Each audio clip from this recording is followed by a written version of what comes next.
out of the way for the goal. Move out of the way for the goal.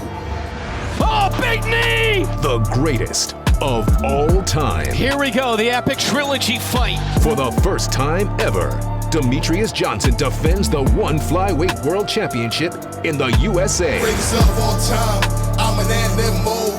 No bark or bite, that's why they call me GOAT. One Fight Night 10, Johnson versus Moraes 3 on Prime Video. And now, Brandon Thick Boy Schaub. Let's get some fights though, man. Right. Because this weekend, you got four of the best. I mean, probably four of the best, the very best 135ers competing. You have one championship with Mighty Mouse and Moraes in the rubber match, and then you got Aljo and Henry Cejudo. I mean, you're hardcore, so you're gonna watch both. Is there one you're more excited for? I have to. Yeah, they're both pretty great, honestly. I think for work, I have to devote more attention to the UFC side, but the one championship product, I gotta say, like, I think that one is the only at this stage right now, and this could change tomorrow.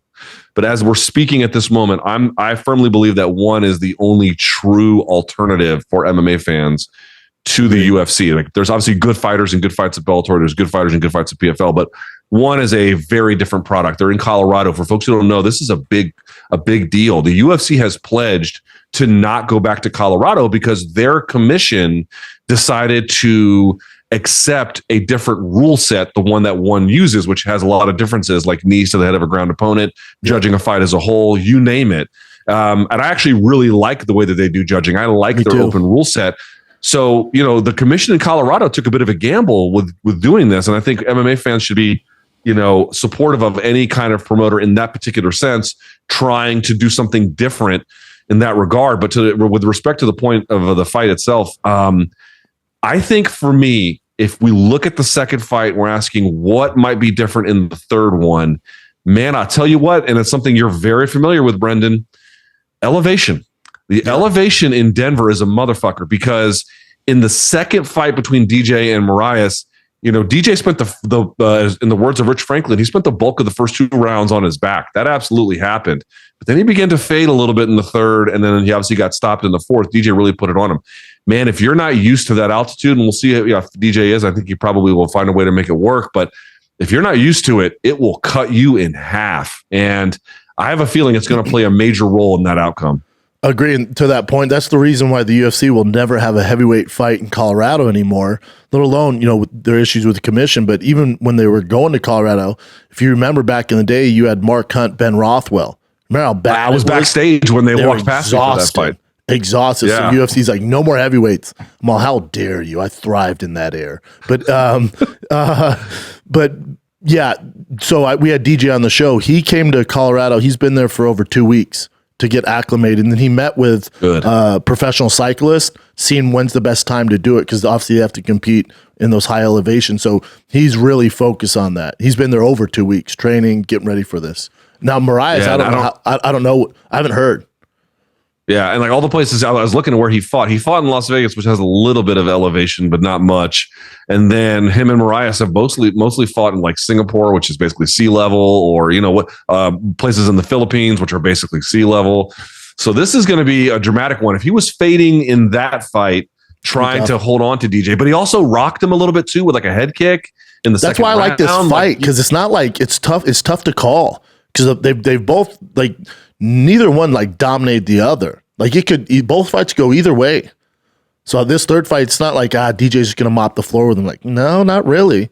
Yeah, if you only watch the first two rounds of the second fight, you'd be like, DJ's in trouble. He begins to turn it a little bit thereafter. So, if he's in great cardiovascular conditioning, or he has it rather, and Moraes doesn't, that will be, anybody who's ever been to Denver or knows about the elevation, that will be the determining factor. But if both guys are up for it, and again, I don't know what Moraes has or hasn't done, either way, they're just a great match. It's a great rivalry. And, I had this stat that it only applies to UFC fighters, but I'll share it with you. You may have seen it. And it goes like this: between 125 and 170 as weight classes, if you look at UFC fighters over the age of 35, what's their record in those weight classes in title fights? It's 2-28. And those two belong to Tyron Woodley. And in one of those Tyron Woodley fights, he was fighting a 39-year-old.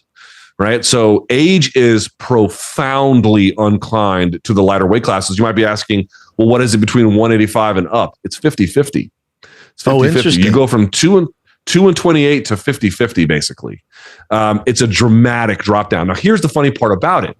I don't know how folks view Demetrious Johnson because, to your point, he's a flyweight fighter, but this is at 135 because of the way one does their weight classes. Mm-hmm. And so no bantamweight at 36 years of age has ever won a UFC title fight. Number one, Henry Cejudo is 36 years of age. We'll see what he does on Saturday.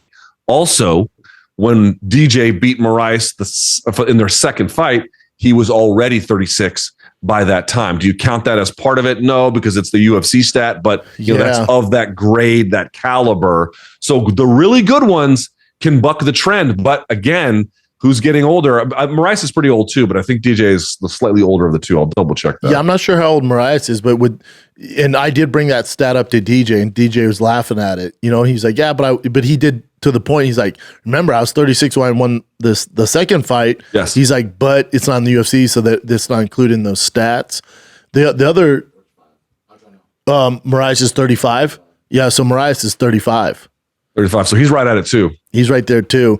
And those outliers, and that's my same thing, not to just jump across the UFC, but that's my same thing with the Henry Cejudo Aljo fight. When I see that stat, you know, before that stat, I was like, Cejudo's such a beast, man. You don't want to bet against Cejudo. Then you see that stat, I'm like, yeesh. It's not great looking for Cejudo there, especially a 3-year layoff. He's older. Aljo's in his prime. Aljo's 33. I mean, he's smack in the middle of it, and he's taller. He's rangier. He fights tall. He fights rangy. He's been active. He's been active. I would argue that he's got the best back control, certainly in that division, arguably in the UFC, maybe even in MMA. DJ made that how point. He weaponizes it. Yeah, because you know DJ and Cejudo, they've done a podcast together. They train together. And I asked him, obviously he's taking Cejudo. He goes, but the issue is, and he goes, I said this to Henry, you cannot let Aljamain get on your back. He's special there. He's like, you cannot let him take your back. He goes, what's scary about Aljamain now, he goes, I don't know when people can give him his respect, but he's found his lane. Before he was fighting, even in those Peter Yan fights, you know, he didn't really know. He was really good because he got there. He goes, now he knows. Now he knows if he gets your back, that's where he's special. And once a fighter knows that, it's trouble. He's like, so for I really feel. Go ahead. Sorry, I didn't mean to cut you off, Brendan. I apologize, but like, I really agree with that. I really feel like there was a while there where you kind of could tell Sterling was going to be something. Then he hit a couple of roadblocks, got that bad knockout loss, for example, to Marlon Moraes, and you know, some stuff went sideways.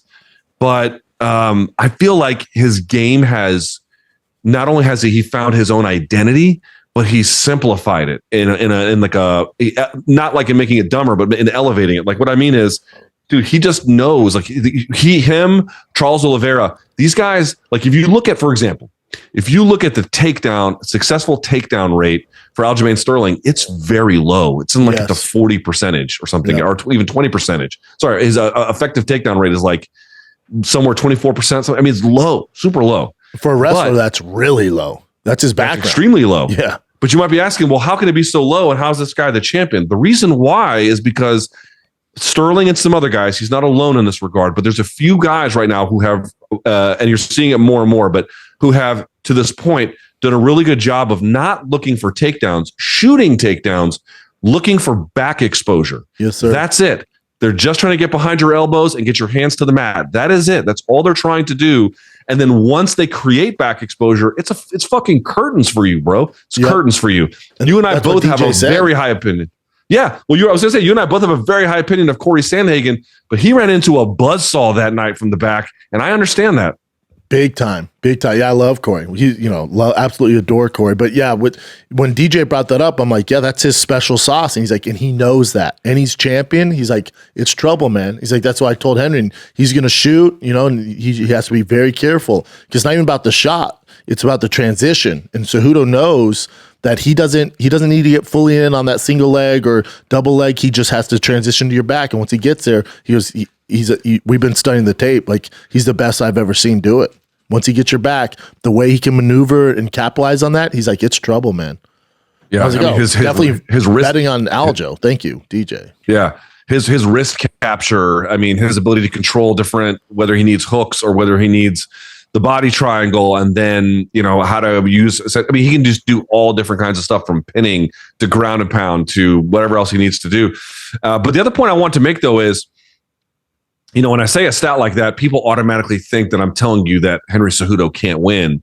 That's really not what I'm saying. Mm-mm. Like, if there's anybody who has shown a competitive capacity to raise his game to the moment, to the stakes, and he was not expected to win the 2008 Olympics, even medal, I don't think. And he won the whole thing because he had the fucking tournament of his life in 2008. And when he came back against Moraes, the same thing, to win the bantamweight gold. What I'm pointing out to you is, listen, age at 135 pounds is deeply unforgiving. And I do think because of that and the inactivity, he's got an uphill climb. On the other hand, it is worth putting some respect on Henry Cejudo's name and saying, if there is one guy who could buck a trend, and with a small sample size, there will be exceptions, he's that guy. Yeah, and just to piggyback on that, again, the signs would point to Aljo, even though he's a slight dog here. The points would the all indications would say Aljo could probably get it done, especially after seeing that stat. But you're dealing with a guy in Henry Cejudo, and DJ alluded to this as well. I said I would never bet against Henry Cejudo because of hair. I think as far as the mental game goes, there's a few outliers. He's one of the all-time outliers. It's him, DC, Jon Jones, DJ's up there. And I've never seen anybody like Henry Cejudo who has that mental fortitude, but also the changes he can make, where if his original game plan isn't going well, you see between rounds, he can make adjustments and figure out at a very high level to beat world-class guys. So although that stat looks horrible for Henry Cejudo, he's an outlier. It doesn't. I don't agree with that stat when it comes to Henry Cejudo. If there's anybody who's going to buck the trend, like you said, it's Henry Cejudo. With that, with his mental state, it's second to none, man. I mean, you're talking about, if you want to argue, possibly the greatest combat sports athlete of all time, with a gold medal in the Olympics, 2-time divisional champion in the UFC, comes back, wins this. I mean, Jesus Christ. Yeah, because you could say, well, he got out of the division before it really matured. And I would argue that he did. He, for whatever his reasons were, he decided to call it quits, and then the division really kind of grew up in those 3 years. So he's coming back right into the mouth of the lion. I mean, absolutely, at a time when, is anyone going to argue bantamweight isn't popping right now? Oh, it's like fantastic. It's amazing, to the point you raised. Like, even over at one's main event is bantamweight, and it's fucking sick. You know what I mean? Like that. There's just so much talent there. But I also just think it's also worth saying, in addition to all the great things we're saying about Henry Cejudo, I have a sneaking suspicion that even if he wins, they might deny it to him. Sterling and his championship run has been met with some questions, like Dillashaw's arm falling out of his socket. Didn't really tell you anything about how that fight was going to go because he was so injured. Like, you got nothing out of it. Such a bummer. And then the first Jan fight, that wasn't going his way before it all came to a conclusion. But of course, he looked really good in the second fight. I just mean to say that there are certain people that aren't sold on Aljamain Sterling, and I don't know if a win on Saturday fully converts everybody. That's where I was going with it. If he has a nice win, say again? That's why I was going to hate to interrupt you, brother. Sorry, man.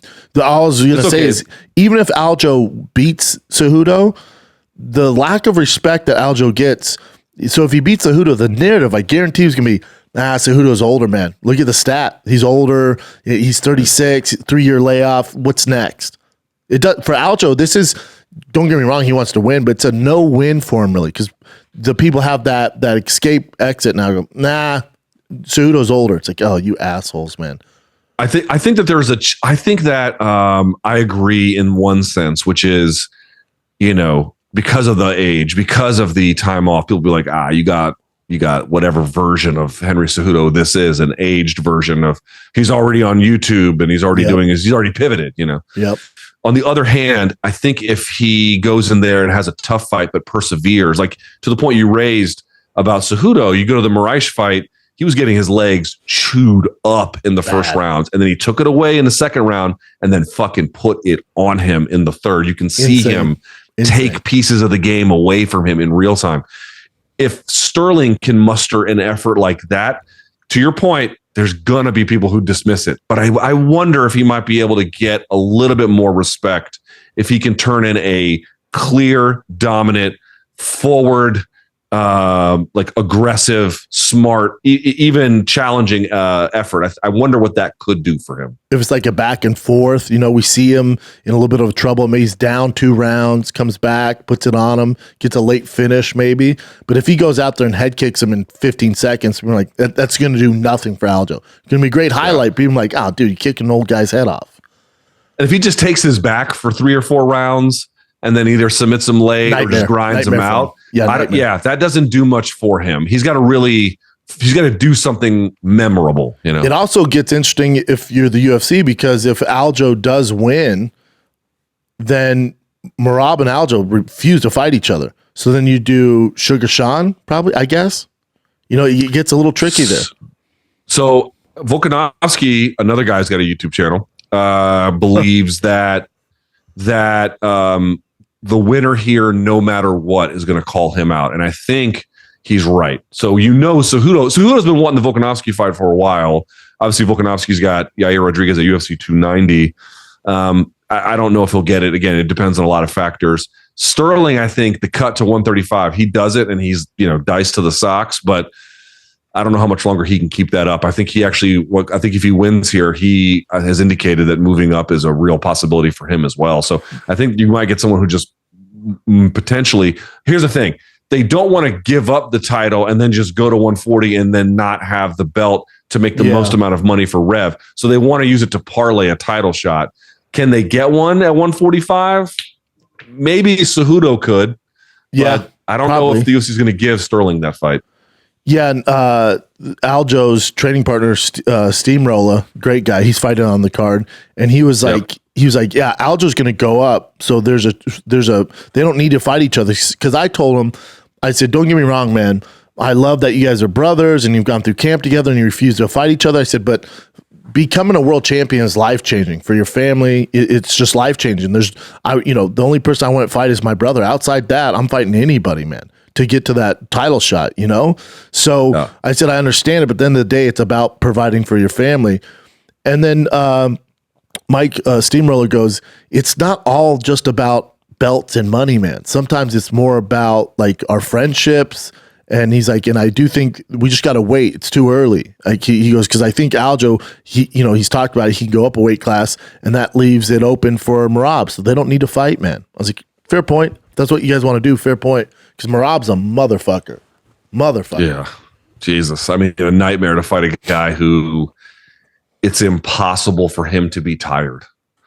Just terrifying. Terrifying. Against Jan, he shot how many fucking 50 times, some shit like that? Nuts.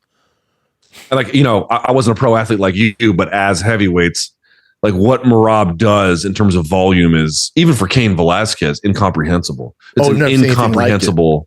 Like my producer shocking. Chin has skeptical hippo eyes after that fight. I'm like, dude, how about Merab's cardio? He's like, pretty interesting. I'm like, how dare you? How dare you? It's just, that's hilarious. It's just unheard of, man. It's unheard of. But I can't wait for it. And then it's weird because usually the summertime's popping for the UFC. Like, you have the big July card and all that stuff. Am I being a hater here? But there's nothing like, I'm not that excited about anything right now, right? Because the Francis, which I want to talk to you about, Francis is left. So we're not getting Jon Jones Francis. We're supposed to get John Stipe. That looks like it's going to be in November. Maybe Izzy comes back. They're kind of dangling, Hamzat coming back a little bit there, but there hasn't been any like big blockbuster for the summer announcement when usually they come with the vengeance. Yeah, they have. This is something I've heard from casual fans. I mean, I'm so in the weeds, I almost don't even feel it sometimes. Yeah, I know. But something I have heard from casual fans is that, UFC has a bit of a star power problem right now, right? Conor is back in orbit, but we don't have him signed up for anything. We think we're going to get him this year, but there's nothing to your point, nothing on the docket, right? Also, you saw the testing pool. Like, Yeah, although does anyone think that's actually going to really slow down Conor? Like, just a bunch of nonsense. But to his point, the champ does what the fuck he wants. He's right. And I like it. I just get him in there. I don't give a shit if he's juiced to the. Does anybody? Who's the person like? No, we can't make that Chandler fight until he's waited 6 months of drugs. Even Chandler goes, I don't give a shit, man. Just have him pass like 2 tests and he's good to go. Let's go here. Who gives a fuck? But okay, he's not on the docket to this point. No. To your point, also Francis not on the docket because he's not there anymore. They are trying to do, obviously, they were for a time they were trying to do, I should say, Jones versus Stipe for International Fight Week. They couldn't. So it looks like they're going to punt to November potentially to get that fight done. But again, that's not confirmed. That's just kind of the rumor mill. And so you're like, well, what else are we doing out there? Obviously, we have the Leon Edwards fight with Colby Covington. That's fine, but that's not a blockbuster. They just don't have any. They've got a lot of actually like really good fights. Like for example, great stable. Yeah, I mean they got all the talent. The Volkanovski versus Yair Rodriguez fight is amazing. Love that fight. But it's not a huge pay-per-view draw. It's impactful. It's important. It's great. I'm not talking bad about it as a fight under any circumstances. I'm just asking what is its real box office potential. It's not significant. And so for that reason, it's kind of what you're talking about is a little bit of malaise happening where between these Apex cards that just feel like nothing and then the lack of big fights on the docket, there's good stuff. There's nothing like really eyebrow raising, Yeah, there's nothing there. That's my only point. Like usually they break out these big blockbuster fights and there's just nothing that I'm like, circling, that even casuals like, because I'll be able to dictate how something's going a little bit. Obviously, we're in the weeds here, but if I'm at Starbucks, there's a big fight. I'll be waiting for my drink. People come up, dude, who you taking? What if it's Jones, Cyril Gane is probably the last one. Any Conor fight, I always get a million questions about Conor. Jones, Cyril Gane, people are like, dude, how's Jones going to do against this guy? I'm like, easiest fight of his life. No, you're crazy. But that's with casuals. But there hasn't been anything like that for a while. Yeah. So I'm just wondering what they're going to do. And then you hear, Jon Jones did an interview with an Australian Fox Sports outlet. He actually referenced you, and you made a great point and thank God he gave you your credit. But with Jon too, he's talking about maybe one left. He goes, if Francis came back, great. And they're like, yeah, what about Sergey Pavlovich? And he's like, I'm good. He's like, the guy, it wouldn't do any numbers. It doesn't make sense for me to risk my career and everything to fight this giant Russian nobody knows about. He's like, so yeah, Stipe could be my last one. And he goes, and it actually sounds like he's at peace with it too, because he's like, all I got to do is stay on the straight and narrow till November, fight at Madison Square Garden. I live the rest of my life undefeated world champion. That sounds good to me. He goes, I want to spend more time at home. And they're like, oh, well, a Francis fight would get you out of bed. And he goes, yeah, but that doesn't look like it's going to happen. So I was shocked that he had seen what I had said. I couldn't believe it, but okay, neither here nor there. To your point, yeah, dude, you're the hot chick in high school that doesn't know she's hot. Yeah, no, you're that girl, dude. After the 214 debacle, the presser where he dunked on me, I just that was a weird moment in my career because. When he dunked on you, what exactly happened? Don't you remember? Because so what had happened was let's back up a couple steps. The last time I think I had seen him, I'd covered UFC 197. He was supposed to fight Cormier then, I believe, but it got messed up, and he ended up fighting, or he was supposed to fight whoever, and he ended up fighting OSP, and it was not that great of a fight. Rough fight, yeah. Then he was supposed to headline UFC 200, and that whole fucking thing blew up. Nightmare. Remember that? Yeah, nightmare. And then he had subsequent drug testing issues and all kinds of stuff. So I hadn't seen him basically since UFC 200 when he had all this other ridiculous fallout. And then he did the 214 press conference, and I asked him I think he had just turned like 30, or maybe he was close to 31. He was finally over the 20-year-old hump. And here's why I asked this question. I had a bunch of friends who in their 20s, they were kind of fuck ups, like arrested for DUI or just doing dumb shit. Immature shit. But they kind of figured it out. Like some of them became attorneys and they're normal. A buddy of mine got commissioned in the United States Army as an officer and does really well. So I've seen people do dumb shit and then turn it around at 30. So I kind of asked him to reflect on his 20s and what he had kind of considered about it. And he just goes, I'm not going to answer it because I don't like you. And then it just ended up being like this all-time meme-worthy thing, which I get. You can't fight the internet. It is what it is. So it's just weird that he's seen like some shit. You know what I mean? Like, you just like, why? What? Okay. But you're undeniable, dude. You're undeniable. And it's such a good point, too. It's such a good point, too, you know? But that's the thing you're raising. It's like, I honestly think fight to fight, maybe the Stipe fight is really great. Maybe it's possible, but Stipe's in his 40s now too. It's like he's kind of old, and this is probably his last run, or maybe he's got two more or something. But I would say he definitely is checked out, right? Yes. Right? Okay. Yes. So you could make a case that the Pavlovich fight is a better fight, just on pure hardcore fight terms. That's not guaranteed. Like, again, Jon could take him down and whip his ass, in which case it's not all that great. I'm just simply pointing out it's a tough fight.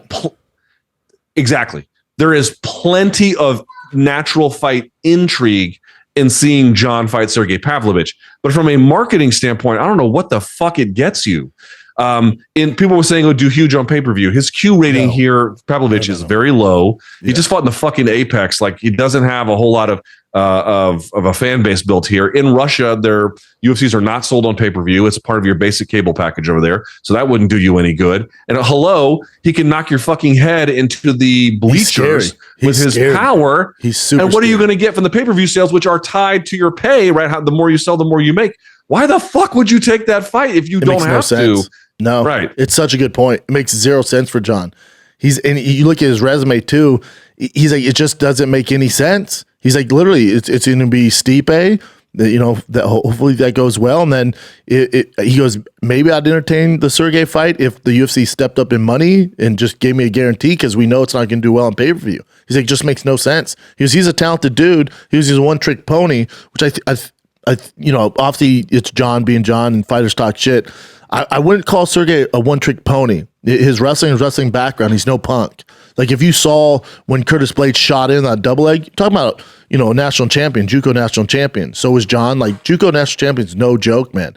Curtis is a powerhouse. Has the record for takedowns as heavyweight. Like, he's no joke. Mm-hmm. When Curtis shot for that double leg, he was like, holy shit, that's not Snowflake. Like, that dude, Sergey's hips were nutsos, dude. Now, I'm not saying Jon can't take him down. I'm talking about an outlier, different, and Jon doesn't do blast doubles, really. He'll do the single leg and the chain wrestling and against the fence, second to none. I'm just saying, if you're going in there, it's not like Cyril Gahn, where he can just, do his thing and treat him like a toddler and get him in a fucking neck crank and tap him out for a world title. It's not that. It's a tough fight, dude. I would argue his toughest fight at heavyweight.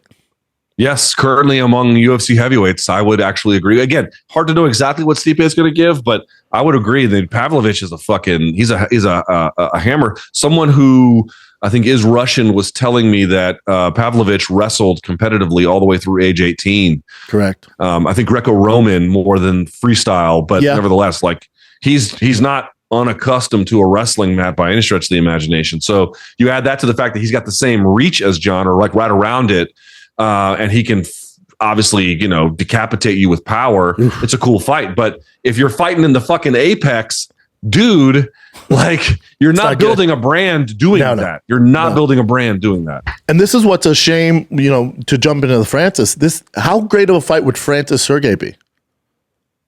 Oh, that would be so much fun. So much fun. Take my money. Take my money. Like, there's so much for Francis in the UFC with, Sergey, and you got Jon there, and it's like he rides off in the sunset, doesn't have an agent, and then I was like, okay, was he going to sign with one championship? I'm a huge fan of one championship, and Chatri I absolutely adore. I think he's the smartest guy in the fight game, especially when it goes as far as CEOs of companies. Like, he's brilliant, Harvard educated, loves martial arts. And he was on my show, Firing the Kid, last week, and afterwards we were talking about Francis, and he goes, I'm actually leaving here to go meet with Francis in LA. I'm like, oh, I hope you get it done. He's like, no, we can pay him like we do, man. We're willing to, let him box and do his thing. So hopefully it gets done. I'm like, oh, that'd be great. But he said one caveat there is, if you look at the heavyweight champion in one championship, the guy's no joke. Like, Francis is going to struggle with that guy. Like, that's not an easy fight for him. He's like, so if we sign for all this money, it's a risk on our end too, because it's not like he's a walk in the park over here. And then also when it comes to boxing, the guys talking about boxing, so you could look at a 0-2 start and we're paying all this money. So it's a risk for both parties. Obviously, it ended up working out. And I think Chael alluded to this, that he's going to sign with PFL. Have you heard that? He's going to sign with PFL for, is it 20 mil? I don't know. The number of figures I've heard are different, but everything I'm hearing is that is not done, but probably imminent. And when Francis met with Chatri, he was saying like the offer has to be so good because I already kind of have a verbal agreement with PFL, basically. He didn't say PFL, He didn't allude to who it was, but he said, I already have an offer. I'm surprised that he didn't go with one championship because PFL, who's he going to fight? What are you going to do? Well, what are we doing? I have here? a different perspective on this than you. Loved bit. It. We might part ways here a little bit. But Luke, that's why I love, I have nobody to verbally spar with over MMA. I have producers, and then I'm just shooting from the fucking hip. And I'm like, man, can somebody argue with me a little bit? Yeah, I'll argue a little bit with you. Now I want to be clear. Remember what I said previously. We got this one card on Friday. It's the one's debut in the United States. I applaud the Colorado Commission, and I want to make sure folks know what my views are, so that you're just hating. Hear me out. One more time. I believe, as it stands, one is the only genuine alternative to the UFC in terms of being like a genuinely excellent, but also meaningfully different product with the 4-ounce Muay Thai and all that stuff. I love what they have grapplers too, like the Ruotolo brothers go in there and just fucking deliver for them every time. Mike Musumeci is competing on Friday too. He's a savant. Exactly. He's an absolute, he looks like a dork, but he'll tear your knees to pieces. Trust me. Trains Mark Zuckerberg, for God's sakes. All right. So you get the idea, right? Like, I like their product. I have not had a great time. I have not had a very productive time trying to foster any kind of professional relationship with Chatri, and I would solely blame him for that. Oh, really? I can tell you a little bit of stuff. Yeah, I can tell you a little bit of stuff off the air, but it ain't on me. It ain't on me. My conscience is clear about that. But more to the point, here's why I just think one is a bad fit for Francis. Now, it's partly what you said I do agree with. So they've got an upcoming heavyweight title unification between Arjun Bhullar and then Anatoly Malikin.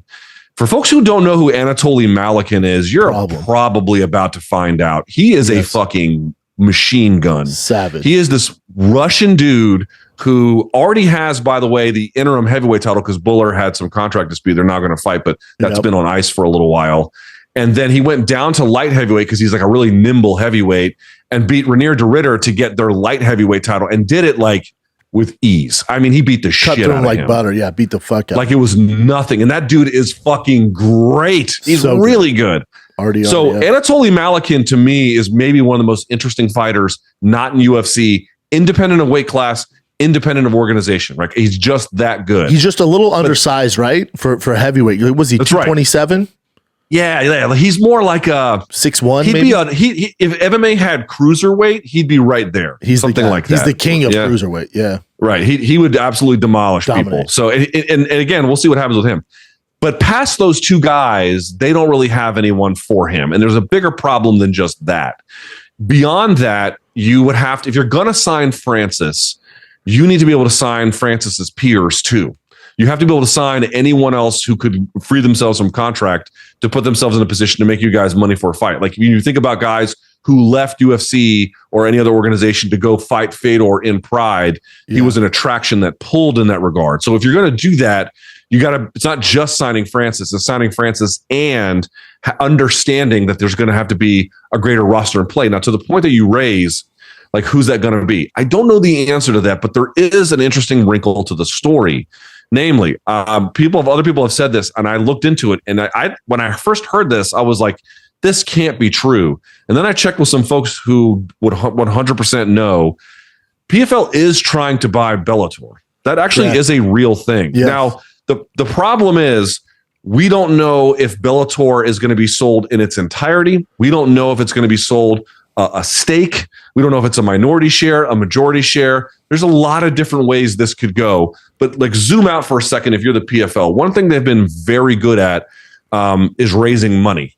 If they're going to sign Francis, it would actually make all the sense in the world to try and buy Bellator, where now you have access to Ryan Bader. Now you have access to a potential series of other heavyweight opponents. How exciting all that is to you at this moment, I don't know. That's my point. Create.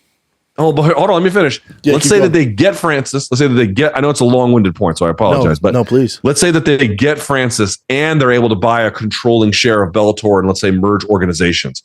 You don't exactly buy the world in terms of bringing them over for heavyweight fights for Francis on pay-per-view. But now you have created a very clear destination for any free agent. It is only one place you're going to go to for heavyweight at that point. Now, these are a lot of ifs, but that's, to me, what is happening behind the scenes is PFL is pushing all their chips in the middle and saying, let's go be the real, unequivocal number 2 in this sport. We'll see if they can do it. No, it's a great point. It's a great point. My only caveat there is there's a lot of ifs. So it's if PFL, let's say, for sake of argument, they get all of Bellator, they absorb all the roster, kind of like Strikeforce UFC, right? So they take all of it in. So you have the entire heavyweight division from Bellator on PFL. That's not enough, right? So you have the Ryan Bader fight. How many pay-per-views that does? Not a ton. You're not getting your money's worth. You're not getting your money back for your business. Who else you got? You got Congo.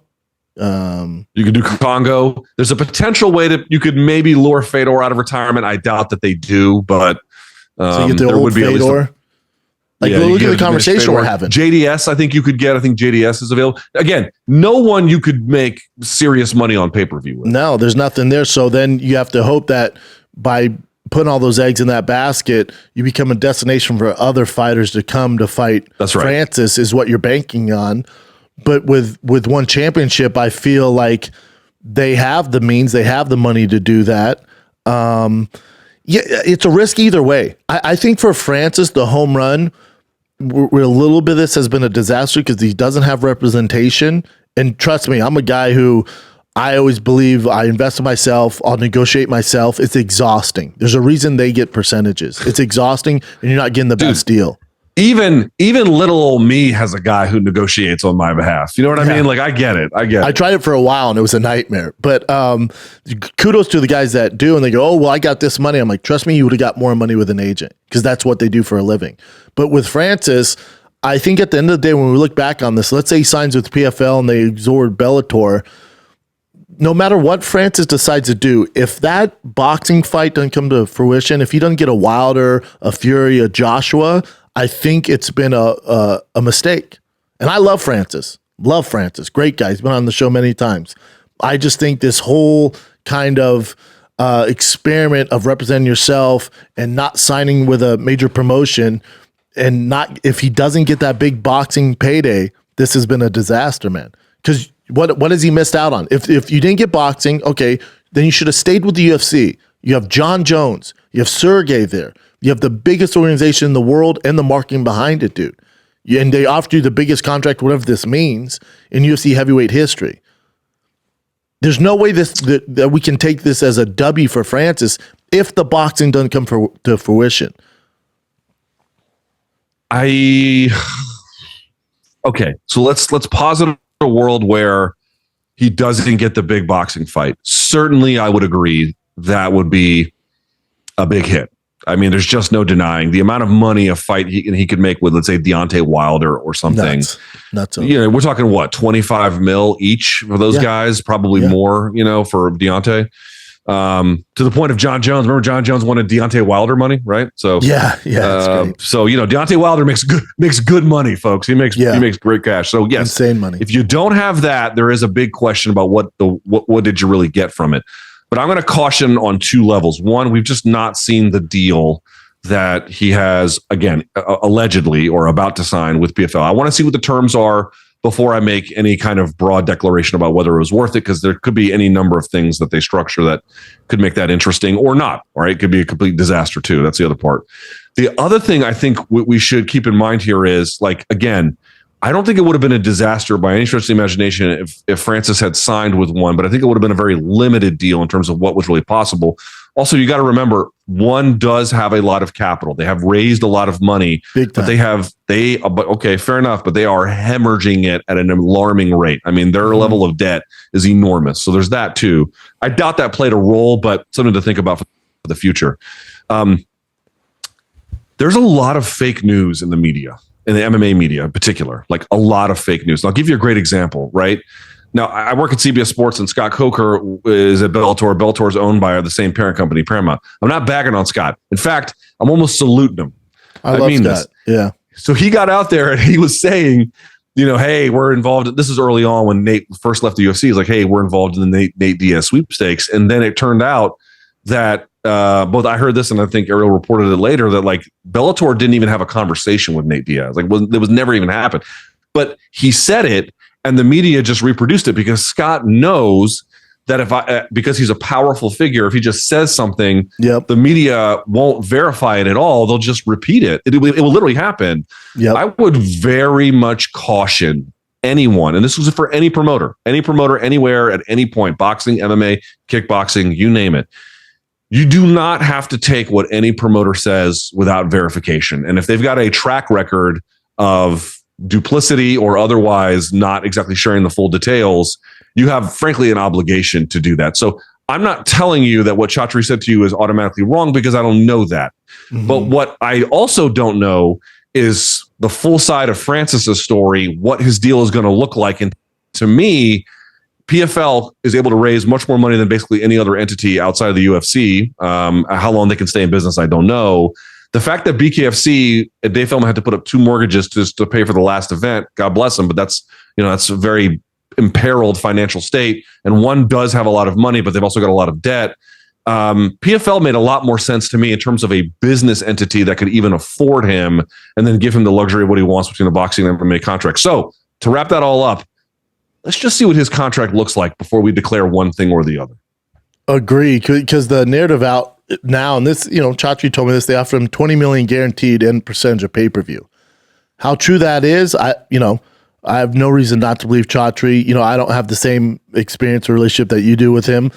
I always take anything, as much as I love Chatri, any promoters, they're promoters. Dana says Francis never fight in the UFC again. You also said women will never fight in the UFC. Right. So they're promoters. At the end of the day, they're promoters. They're just promoters. And also, this is where it would help Francis to have an agent.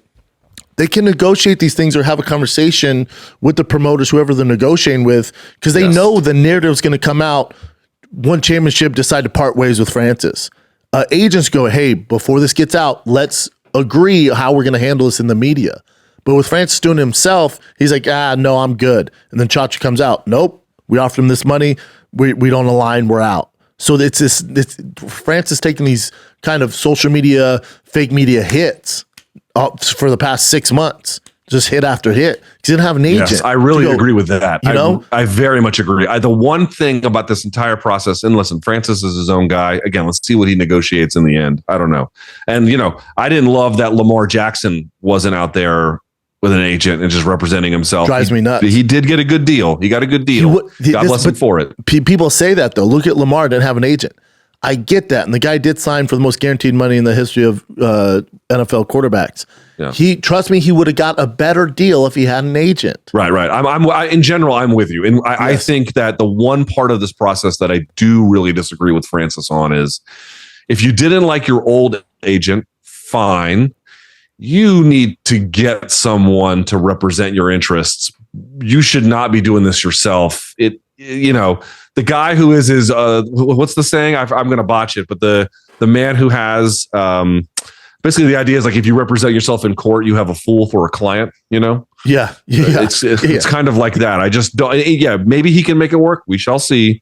I think in general, that doesn't serve your interests in the best way.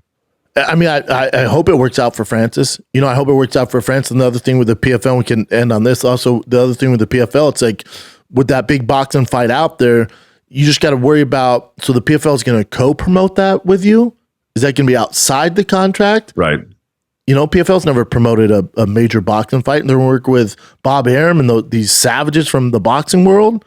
Is PFL, because PFL's owned under the same umbrella, right? Than the UFC. Because is it like a sister company with the UFC? They have a relationship for sure.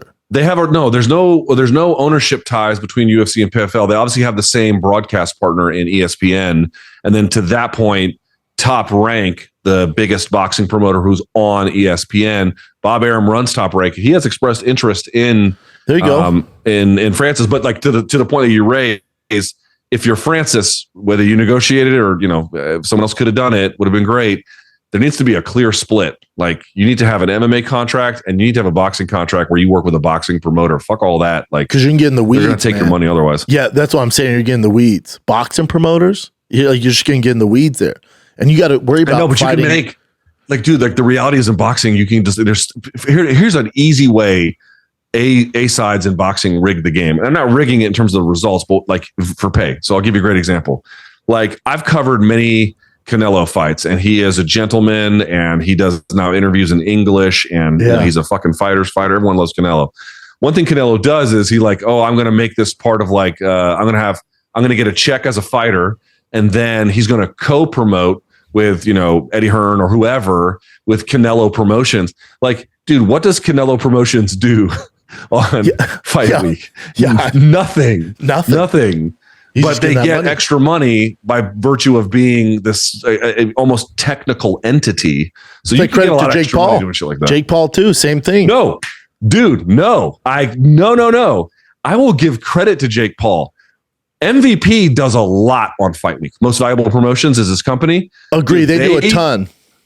So on Fight Week, like whenever I've covered his fights with Showtime, whatever you think of Jake or anything else, like Showtime broadcasts it.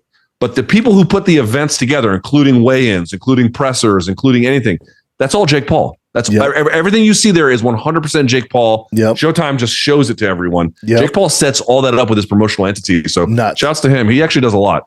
Agree. We'll end on this. Jake, quick answer. I know you got to run, brother. Jake Paul, Nate Diaz, how do you see that going down? And are you excited for it? Are you one of the guys that love this kind of thing, or? I'm happy for Nate Diaz to get a bag. Me too. I'm happy for Nate Diaz to get a bag. He's 38. I don't think it goes great for Nate, but I do see a lane where he wins. It is possible. Of anyone he's fought, I think he's got the best chance. Agree. 100%. But I think Jake's probably going to win. Yeah. Fair point, brother. Well, you're the best, man. I could talk to you for 7 hours, dude. We haven't seen each other in a while, but you're the absolute best, man. Keep crushing it, brother. And I'll be harassing you to come back on soon, I'm sure. I'm happy to come back on anytime. I appreciate the invite, and I'm going to go eat. I'm going to get some lunch. You look thin, dude. You losing weight? Yeah, trying, but it's hard when you're 43, bro. Dude, we have the same problem. I'm 40, bro. We have the same problem. We have the same fucking problem, dude. All right, brother. It's hard, Hobie. Stay well, man. Yes, sir. You too. Out of the way for the goal. Move out of the way for the goal.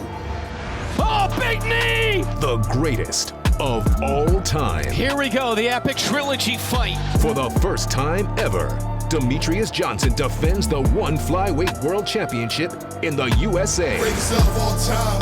I'm an animal. No bark or bite. That's why they call me GOAT. One Fight Night 10. Johnson versus Moraes 3 on Prime Video.